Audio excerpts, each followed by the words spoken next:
안녕하세요. 중졸검정고시 합격을 위해서 열심히 공부하고 계신 여러분 만나서 반갑습니다. 여러분과 함께 중졸검정고시 사회 공부를 하고 있는 명효영입니다. 이번 시간에는요, 저와 함께 5번째 이야기로요, 국제사회와 국제정치에 대해서 이야기를 나눠보도록 할게요. 자, 일단은 국제사회는 어떠한 특성을 가지고 있고, 국제사회에서 활동하는 행위 주체에는 어떠한 것들이 있는지 요거 중요하게 살펴볼 거예요.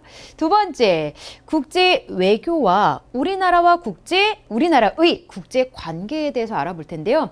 뭐 전 세계 여러 나라와 어떤 관계를 맺고 있는지 다 살펴보는 건 아니고요.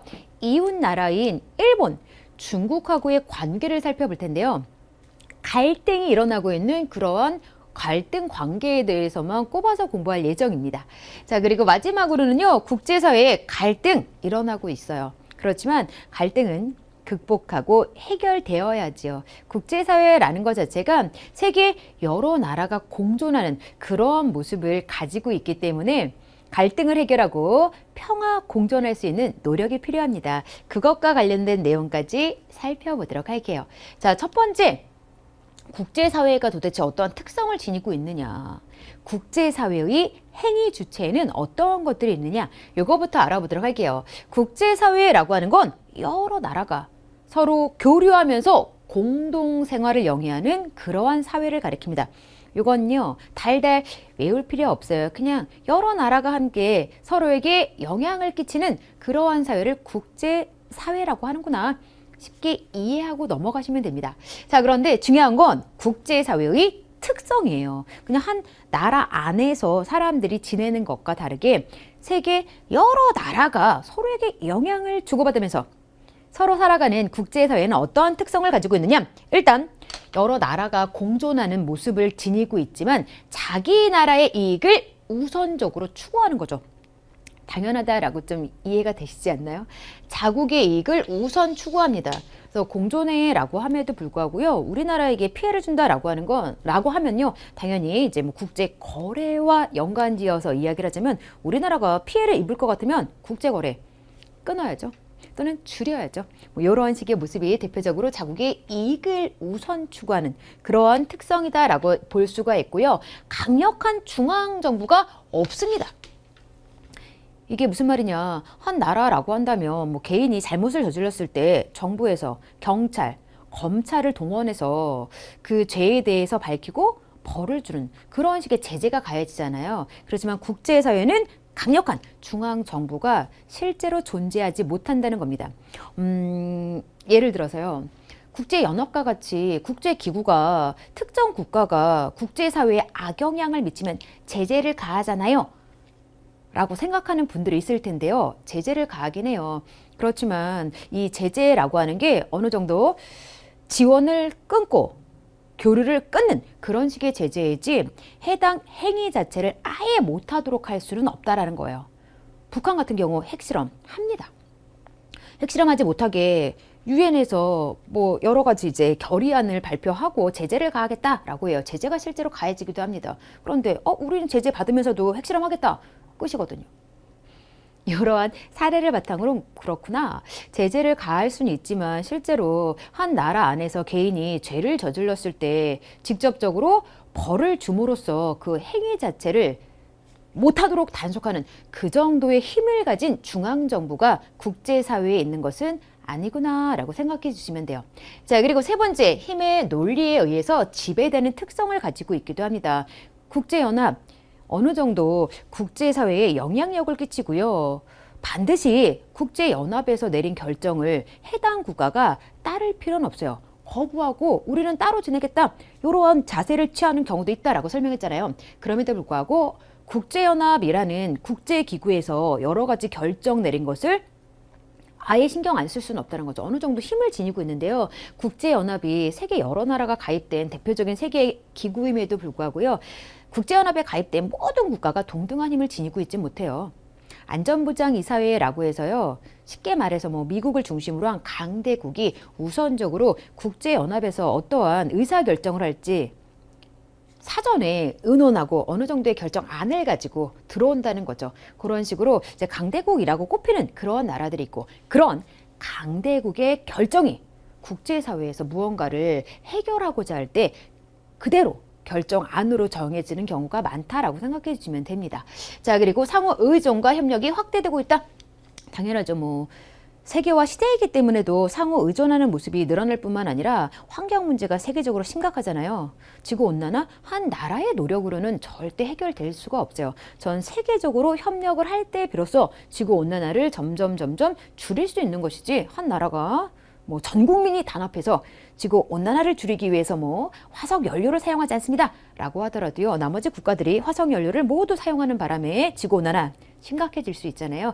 이런 식의 사례를 바탕으로 맞다, 국제사회는 상호 의존과 협력이 확대되는 특성을 가지고 있다. 이렇게 정리해 두시면 됩니다. 4가지 특징 다시 한번 정리를 해볼게요. 자기 나라의 이익을 우선적으로 추구합니다. 강력한 중앙 정부가 부재합니다. 그리고 강대국을 비롯한 힘의 논리에 의해서 지배되고 있습니다. 상호 의존과 협력이 늘어나고 있습니다. 정리가 좀 되었을까요? 여기 중요해서 좀 별표를 달고 다음으로 넘어가도록 할게요. 이런 특성을 지닌 국제사회의 행위 주체 보도록 할 텐데요. 행위 주체, 시험에 나올 만한 주제예요. 다음 설명에 해당하는 국제사회의 행위 주체는 설명을 던져주고 이 설명과 연관지어서 해당 행위 주체를 구분해서 고르는 그런 문제가 출제될 수 있습니다. 자, 일단 국제사회에서 당연히 가장 기본적인 행위 주체는 국가입니다. 우리나라, 일본, 미국, 중국 이러한 국가 단위로 국제사회에서 여러 가지 행위가 이루어질 수 있다는 거죠. 국제사회의 가장 기본적인 행위 주체야. 주요 특징이 이거예요. 자, 그리고 두 번째, 국제기구도 국제사회에서 행위 주체로 꼽을 수 있을 텐데요. 정부 간 국제기구, 그리고 비정부 기구도 있어요. 이제 국제적으로 활동하는 기구면 다 국제기구라고 표현이 되는데요. 정부가 중심이 되어서 여러 나라 정부가 가입되어져서 만들어지는 국제기구는 앞에 표현이 이루어진 바대로 정부 간 국제기구라고 표현을 합니다. 각 나라의 정부를 회원으로 하는 국제기구이다. 가장 대표적인 게 국제연합이죠. 국제연합. 우리나라 정부가 가입되어져 있는 거잖아요. 우리나라에 있는 한 개인이라든지 기업이라든지 이러한 것들이 회원으로 가입되어져 있는 게 아니라는 겁니다. 이런 식으로 세계 평화 유지와 국가 간 협력을 위해서 활동하는 국제연합이 국제기구 중 정부 간 국제기구에 속해 라고 구분을 해 두셔야 돼요. 두 번째, 세계무역기구. 세계적으로 무역 확대를 위해서 활동하는 기구라고 보시면 돼요. 그런데 오늘날의 무역은 자유무역입니다. 자유. 무역 자유화를 통해서 전 세계적인 경제 발전을 이루도록 노력하기 위해서 활동하는 국제기구가 세계무역기구.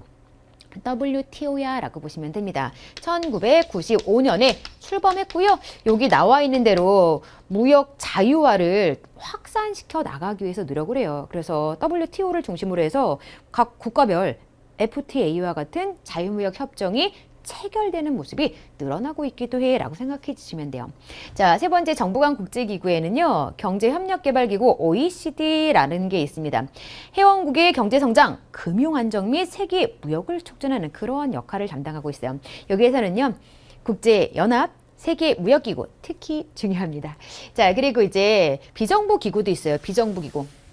정부가 아닌 개인이라든지 뭐 개개인이 모여서 만든 민간 단체를 회원으로 하는 국제기구를 가리킵니다. 대표적으로 그린피스라고 하는 비정부 기구가 유명하게 알려져 있는데요. 지구 환경을 보존하고 평화를 지키는 활동을 하는 그러한 기구야 라고 보시면 돼요. 한 나라 안에서는 이것과 비슷한 특성과 활동을 하는 그러한 단체로 시민단체가 있어요. 공익을 위해서 시민들이 자발적으로 모여 만든 그러한 단체를 시민단체라고 말을 합니다. 이러한 시민단체가 국제적으로 만들어져 있는 거구나. 이렇게도 이해하시면 될 것 같아요. 자, 또 다른 비정부 기구로는요, 국제사면위원회라는 게 있어요. 국가 권력에 의해서 억압받는 정치범들을 구제하는 활동을 합니다. 국제적으로 이 사람은 부당하게 지금 벌을 받고 있는 거다. 사면해달라라는 활동을 집중적으로 벌이겠구나. 이렇게 이해하시면 좋아요. 자, 그리고 국경 없는 의사에 이제 의사들이 자발적으로 모여서 만든 국제기구가 되겠죠. 국경이 없대요. 우리나라 안에서만 의료 활동을 하는 게 아니라 전 세계 어디라도 아픈 사람이 있다면 서슴없이 가서 봉사활동하는 그런 국제기구가 되겠습니다. 자연재해, 질병, 전쟁 등으로 고통받는 사람들을 위해서 구호 활동을 하는 비정부 기구구나라고 생각해 주시면 돼요. 자, 다음으로 넘어가서요. 또 다른 국제사회의 행위 주체에는요. 다국적 기업이 있어요. 다국적 기업 같은 경우는 다른 단원에서도 공부했잖아요. 국적이 여러 개인 기업을 가리키는 거죠. 본사가 있는 나라도 있고 자회사가 있는 또 다른 나라도 있고 생산 공장이 있는 또 다른 나라도 있고 여러 나라에 걸쳐서 경제활동이 이루어지는 다국적 기업도요. 말 그대로 국제적으로 경제활동을 하고 있기 때문에 국제사회의 행위주체라고 할 수 있습니다. 이러한 다국적 기업이 늘어나고 있는 추세잖아요. 그래서 다국적 기업이 국제사회에서 미치는 영향력도 커지고 있다. 이렇게 특징을 정리해 두시면 좋습니다. 자, 그리고 기타. 국제사회에서 영향력 있는 개인도 국제사회의 행위 주체라고 할 수 있어요. 예를 들어서 교황님. 교황이 어떠한 일을 벌이셨다. 뉴스에도 나오고 우리나라 사람들도 다 알고 있는 그런 소식이 되잖아요. 이런 식으로 개인이더라도요. 이 정도가 되는 사람이면요. 국제사회의 행위 주체라고 꼽을 수 있는 겁니다. 그리고 국제연합의 사무총장, 국제연합만 행위 주체가 아니라 사무총장이라는 개인도 행위 주체가 될 수 있구나. 이렇게 보시면 돼요. 그리고 소수 인종이나 민족, 한 국가 내의 지방정부 이익집단 등도 국제사회에서 국제적인 행위를 했을 경우에는 행위 주체라고 꼽을 수가 있는 겁니다. 그런데 뒷부분에 나와 있는 건 좀 어려운 내용이고 좀 중요한 비중을 차지하고 있지 않기 때문에 이 부분보다는요. 앞에서 쭉 확인했던 국제사회의 행위 주체에는 정부 간 국제기구로 정부를 회원으로 이렇게 두고 있는 국제연합과 같은 게 있어. 그리고 정부가 아니라 개인이라든지 민간 단체를 회원으로 두고 있는 국제 비정부 기구, 우리가 보통 NGO라고 부르는 그러한 기구도 있어. 대표적으로 그린피스 같은 게 있지. 이렇게 좀 정리해 두시면 돼요. 추가해서 다국적 기업, 오늘날 비중이 점점 커지고 있어. 국제사회에 미치는 영향이 늘어나고 있어. 이런 특징으로 정리해 두시면 돼요. 그리고 개인일지라도 교황, 국제연합의 사무총장 정도는 국제사회의 행위 주체라고 볼 수 있어. 정의가 좀 되었을까요? 자, 그러면 다음으로 넘어가서요. 국제 외교와 우리나라의 국제 관계 살펴보도록 할게요. 일단 국제 외교라고 하는 건요. 한 국가가 국제사회에서 자기 나라의 이익을 평화적인 방법으로 달성하려는 활동을 가리킵니다. 외교라고 하는 게 한 나라가 외국과 교류하는 그런 모습을 가리키는 거예요. 세계화 시대에 국제 외교 훨씬 더 중요하겠죠. 어떻게 외교를 펼치느냐에 따라서 경제 발전에도 커다란 영향을 미치는 그런 세상이잖아요. 그런데 여기에서 중요한 건요. 외교라고 할 활동은 평화적으로 자국의 이익을 이루기 위해서 노력하는 모습이야 라는 겁니다. 폭력적인 방법으로도 자국의 이익을 도모하는 경우가 있잖아요. 전쟁 일으켜서 뭐 타국의 영토를 점령한다든지 자원을 빼앗는다든지 그런 방법이 아니라 평화적인 모습으로 자국의 이익을 달성하려는 활동을 외교라고 부르는 겁니다. 자, 국제사회의 평화를 유지하고 각국의 정치, 경제적 이익을 실현하고 각국의 국제적 위상을 향상시킨다. 이건요, 그냥 교과서에 나와 있는 내용인지라 제가 강의 내용으로 집어넣은 것이지 달달 외우실 필요는 없어요. 외교를 잘하면은 당연히 상대 국가와 우리나라가 평화적으로 지내면서 국제사회의 평화 지켜질 수 있죠. 그리고 외교를 통해서 여러 나라와 정치적으로, 경제적으로 교류가 확대된다면 그런 걸 바탕으로 우리나라가 이익을 얻을 수도 있죠. 그리고 여러 나라와 평화적인 관계를 바탕으로 경제를 발전시키는 그런 모습을 우리나라가 지니게 되면 그만큼 국제적인 지위도 높아지는 거잖아요. 당연한 내용일까라고 생각해 주셔도 될 것 같아요.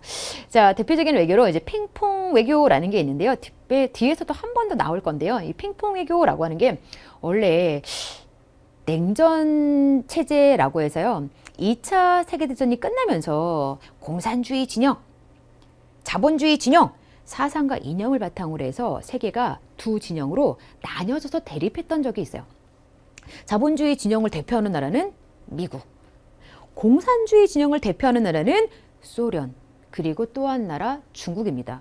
냉전 체제 아래에서는 당연히 미국과 중국 같은 경우 사이가 안 좋았죠. 사상, 이념적으로 대립하고 있고 또 경쟁적인 그러한 모습이 나타났었기 때문에 사이가 나빴는데 핑퐁 외교라는 걸 통해서 두 나라의 국제관계가 평화적으로 개선이 됐어요. 이게 무슨 말이냐? 미국의 탁구 선수단이 중국을 방문한 것을 계기로 해서요. 미국과 중국이 관계 개선을 이루게 되거든요. 탁구가 계기가 되어서 두 나라의 외교가 평화적으로 바뀌었기 때문에 핑퐁 외교라고도 표현하는 게 만들어진 겁니다.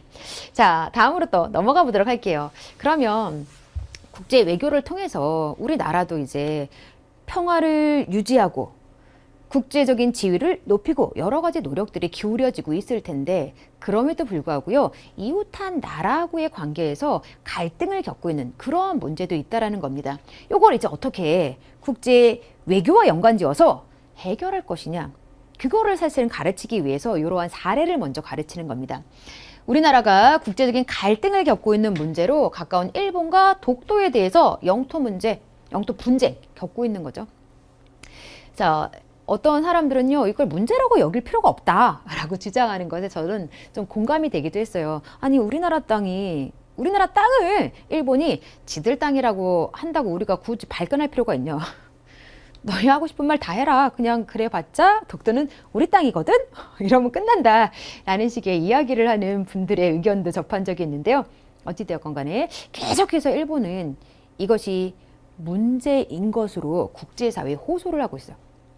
이거 국제사회에서 이 문제 함께 해결해 주어야 된다, 호소를 하는 겁니다. 근데 국제사회가 앞에서도 이야기했다시피 힘의 논리에 의해서 무언가가 결정되는 특성도 가지고 있다 보니까 일본이 계속해서 이 문제 자체를 국제사회에 공론화시키려고 하는 건 국제사회의 특성과 연관지어서 강대국의 힘을 빌어서 이 문제를 일본에게 유리하게 해결하기 위함이야 라는 것도 있는 거겠죠. 어찌되었건 간에 일본과 우리나라 사이에 독도와 관련된 영토 분쟁이 일어나고 있는데요. 우리나라가 영토 주권을 행사하고 있는 독도에 대해 일본이 일방적으로 영유권을 주장하면서 이 문제가 이제 불거지곤 하는 거죠. 일본 역사 교과서에 독도를 일본 땅으로 기술해 놓은 그런 것도 있고요. 다케시마의 날이라고 하는 조례를 제정하게 되는데요. 독도를 일본에선 다케시마라고 이제 일본어로 이름을 좀 지어준 게 있는 거죠. 독도의 날 행사를 한다는 거예요. 일본에서 독도의 날 행사를 한다는 건 독도가 일본 땅이야 라는 걸 좀 더 공식적으로 보여주기 위한 제스처에 해당하는 거잖아요. 독도 문제를 국제사법재판소에 가져가려고 하는 겁니다. 이제 국제사법재판소에서 독도가 어느 나라 땅인지 판결을 내려달라 국제사회에 호소하고 있는 그런 모습이 이렇게 나타나고 있는 거죠. 독도를 분쟁 지역으로 삼아서 국제사회에 알리고 힘의 논리를 이용하여 유리한 입장을 확보하려는 의도라고 보시면 됩니다. 이러한 걸 바탕으로 일본이 이제 독도의 경제적, 군사적 이익을 얻으려고 한다, 또는 일본 내 특정 정치 세력이 정권을 유지하기 위하여 일본 국민들을 좀 동원하고 단합시키기 위해서 계속 독도 문제를 부각시키는 그런 것도 있다라고 생각해 주시면 됩니다. 자, 그러면 다음으로 넘어가서 또 중국하고도 역사 관련해서 분쟁을 겪고 있는 문제가 있어요. 이제 중국 대륙이 이렇게 둥그스름하게 그려진다면 우리나라가 요 정도의 한반도로 이렇게 옆에 있는 걸 텐데요. 제가 너무 중국을 커다랗게 그렸나요? 바로 중국을 중심으로 해서 동북 지역의 역사를 모두 중국사로 편입시키려는 그런 프로젝트의 하나가 동북공정이라고 불려지는 겁니다. 중국의 동북공정이 추진되면서 이 지역은요, 과거 고구려의 영토였고요. 그 후에는 발해의 영토였습니다. 그런데 앞에서 설명했다시피 이 지역의 과거사를 모두 중국사로 편입시키려고 하는 게 동북공정의 모습이다라고 얘기했잖아요. 그럼 이 지역을 영토로 두었던 고구려도 중국사이고 발해도 중국사다, 이렇게 왜곡이 이루어지는 거거든요. 그러면서 우리나라와 역사 논쟁을 치르게 되는 거죠.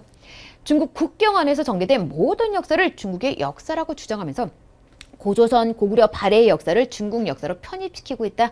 워낙에 중국 같은 경우는 50여 개의 민족이 모여가지고 사는 다민족 국가거든요. 그 중에 이제 거의 대다수는 한족이라고 불리는 사람들이지만, 여기에 이제 조선족이라고 해서 왜 우리 조상님들이 만주 지역으로 일제강점기에 많이 이주했다가 광복 후에 우리나라에 못 돌아오신 분들이 있어요. 그 조상들의 후손이 계속 이 지역에 거주하면서 중국의 소수민족 중에서 조선족이라고 불리는 그런 모습이 나타나는 건데요. 조선족도 있고 또 말갈족도 있고 돌궐족도 있고 정말 많은 소수민족들이 곳곳에 살아요. 근데 이 소수민족들은요, 옛날에는 다 중국 안에 살았던 건 아니거든요. 중국의 영토가 이만했을 적도 있고, 이만했을 적도 있고, 지금은 이렇게 늘어난 거다라고 보시면 돼요. 그러다 보니까 이제 소수민족들이 티베트 쪽을 중심으로 해서 독립운동을 펼치는 그러한 일들이 종종 일어나요. 우리는 독립하겠다. 우리는 원래부터 중국 사람들이 아니었다. 뭐 이런 식으로 독립운동을 추진하게 되면은 국민 단합에 좀 안 좋은 모습이 나타나는 거잖아요. 중국 정부가 소수민족도 이제 중국인이야라고 이제 단결을 도모하기 위해서 이 중국 소수민족의 과거 역사를 중국사로 편입시켜서 너희도 옛날부터 중국인이었잖아. 무슨 독립이야. 차단하는 거죠, 독립운동을. 어찌되었건 간에 이런 식으로요, 중국 내 소수민족의 독립을 방지하고 한반도 통일 이후에 발생할 수 있는 영토 분쟁을 방지하기 위하여 미리부터 이 지역이 과거부터 중국 역사에 해당하는 지역이었어 라고 주장하는 동북공정이라는 걸 추진하고 있는 겁니다. 그러니까 우리는 열받는 거죠. 고구려 발해가 당당한 우리의 한국사임에도 불구하고 중국사라고 편입시키는 그러한 모습에 대해서 우리나라도 좀 더 논리적이고 역사적 근거를 바탕으로 해서 좀 대응하는 그러한 모습이 필요해라고 생각하시면 될 텐데요. 자, 한 사례와 관련해서 이제 어떻게 우리가 대응해야 되는지 알아볼 것이 아니라 이런 식으로 국제적인 갈등이 일어났을 때 어떻게 해결하는 게 바람직한 해결 방안이지 그 모습을 좀 살펴보도록 할게요. 당연히 국제사회에서는 행위 주체가 정부가 되는 경우가 많은 거잖아요. 공식적으로 인정받고 있는 그런 행위 주체로 정부가 있기 때문에 정부가 앞장서서 국제 갈등을 해결하기 위한 노력을 기울여야죠. 정부의 적극적인 대응과 외교적인 노력이 필요하다. 일본, 중국과의 상호 교류를 통해서 역사 연구를 지원. 실제로 역사 연구를 바탕으로 실증적인 내용과 연관지어서 독도에 대해서 서로 인정할 수 있도록 밑바탕을 만들어주고, 고구려 발해의 역사에 대해서도 그냥 우리 입장, 중국 입장 서로 팽팽하게 맞서기만 하는 게 아니라 공동 연구 들어가는 거죠. 그래서 양국이 인정할 수 있는 그러한 역사 연구를 끊임없이 정부 차원에서도 지원해서 서로가 좀 객관적이고 타당한 내용을 바탕으로 해서 이 문제를 해결해 나갈 수 있는 그런 노력이 필요해라고 보시면 되고요. 국제사회의 지지를 얻기 위한 외교 활동도 전개해야 돼. 이게 무슨 말이냐면요. 앞에 독도 이야기를 할 때 일본 같은 경우 이 문제를 자꾸만 국제사회로 이렇게 확산시키려는 노력을 기울이고 있습니다. 국제사회의 특성과 연관지어서 힘의 논리에 의해서 이 문제를 좀 일본에게 유리하게 해결하려고 하는 겁니다. 설명드렸잖아요. 우리나라도 여러 나라와의 외교 활동을 통해서 국제사회에서 어느 정도 인정받을 수 있는 그런 논리를 마련해야 되는 거야 라고 생각하시면 될 것 같아요. 자, 그리고 당연히 우리 국민 개개인도요, 이 문제에 대해서 자발적이고 지속적으로 관심을 가져야 합니다. 민주주의 국가잖아요. 국민이 주인입니다. 이 주인된 사람들이 이러한 문제에 대해서 관심 갖고 같이 해결하는 실천을 보일 때 당연히 이러한 문제가 자연스럽게 해결이 될 수 있겠죠. 이렇게 좀 생각해 주시면 될 것 같아요. 그다지 어려운 내용은 아닙니다. 자, 다음으로 넘어가서요. 국제사회의 갈등과 공존 세 번째 주제와 관련된 내용 살펴보도록 할게요. 자, 국제사회가 냉전 체제 시기에는요, 앞에서 설명드렸다시피 이념을 바탕으로 대립하는 문제가 매우 컸어요. 그리고 또 3차 세계대전이 일어날지도 몰라 라고 정말 사람들이 염려할 정도로 미국과 소련 간 군사적으로 좀 경쟁하는 그러한 모습도 나타나기도 했습니다. 다행히 3차 세계대전은 안 일어났죠. 그런 식으로 군비 경쟁이 치열했던 게 냉전 체제 시기의 국제사회의 두드러진 특징이었다고 한다면, 냉전 체제는 이미 무너져서요, 평화 공존 체제예요. 이러한 오늘날의 모습은 자국의 경제적인 이익을 위해서 경쟁을 치열하게 하죠. 경제적 이익이 더 중요하게 여겨지는 거죠. 그리고 최근에는 인권, 종교, 민족 등과 관련된 다양한 갈등이 확대되고 있습니다. 이념적인 대립은 거의 없어요. 그에 비해서 이제 인종 갈등이라든지 아니면 인권 유린과 관련된 여러 가지 세계적 이슈가 늘어나고 있구나 라고 생각해 주시면 돼요. 자, 다음으로 넘어가서요. 실제로 앞에 이러한 갈등이 많아지고 있어요 라고 했는데 어떤 식의 국제사회 갈등이 있는지 그 예들을 살펴보도록 할게요. 자, 이스라엘과 팔레스타인 간의 갈등, 이제 유대 민족과 팔레스타인 아랍 민족 간의 갈등이기도 하고요. 유대교나 이슬람교, 종교 갈등이라고 볼 수도 있습니다. 근데 종교가 다르더라도 혹시 민족이 같았다면 덜 갈등이 일어나지 않았을까? 보통은 이제 이스라엘과 팔레스타인 간의 문제 같은 경우 민족 갈등이라고 많이 구분을 하기도 해요. 그렇지만 추가해서 종교 갈등이라고도 좀 알아두시면 좋습니다. 자, 중국과 티벳 갈등, 중국 한족이라는 다수 민족과 티벳 민족 간에 갈등이 일어나고 있는 거죠. 티벳 사람들은 우리는 중국인이 아니야 라고 생각하는 게 아직까지 되게 강하게 있는 거예요. 그러니까 독립운동 하려는 시도들이 계속 일어나는 겁니다. 영토 갈등, 중국과 일본 간 생칸쿠 열도를 둘러싼 갈등이 일어나고 있어요. 이 지역을 가지고 또 중국 땅이다, 일본 땅이다 갈등을 겪고 있는 겁니다. 종교 갈등, 대표적으로 이것도 종교 갈등일 수 있습니다 라고 설명했지만 또 다른 종교 갈등으로 인도가 이렇게 커다란 삼각형 모양으로 생긴 반도 국가거든요. 자, 그런데 여기 넘어가면은 이제 파키스탄을 중심으로 해서 쭉 서남아시아로 이렇게 연결이 되는데요. 서남아시아 쪽은 대다수 이슬람교 믿는 거 알고 계시죠? 자, 그리고 여기에 나와 있는 카슈미르 지역은요. 자, 인도 요 정도에 위치한 지역을 가리키는데요. 인도는 대부분 힌두교를 믿어요. 파키스탄부터 쭉 이슬람교를 믿습니다. 되게 성격이 강한 이슬람교와 힌두교가 접하고 있는 그러한 지역이 카슈미르 지역이에요. 그러다 보니까 힌두교도와 이슬람교도 간의 갈등이 끊임없이 일어나고 있는 그런 지역입니다. 그리고 자원 확보 문제도 있는데요. 나일강의 물 자원을 둘러싸고 상류 국가와 하류 국가 간 갈등이 일어나고 있습니다. 뭐 상류 국가가 먼저 뭐 강을 개발하고 강에 댐을 쌓게 되면요. 하류 국가는 제대로 물 자원을 이용할 수가 없어요. 그러면서 이제 상류 국가에서 무언가 개발 사업을 추진하려고 활동을 벌이게 되면 하류 국가가 발끈발끈 하는 거죠. 그 개발 사업을 중단시키기 위해서 갈등이 일어나고 있긴 하는 겁니다.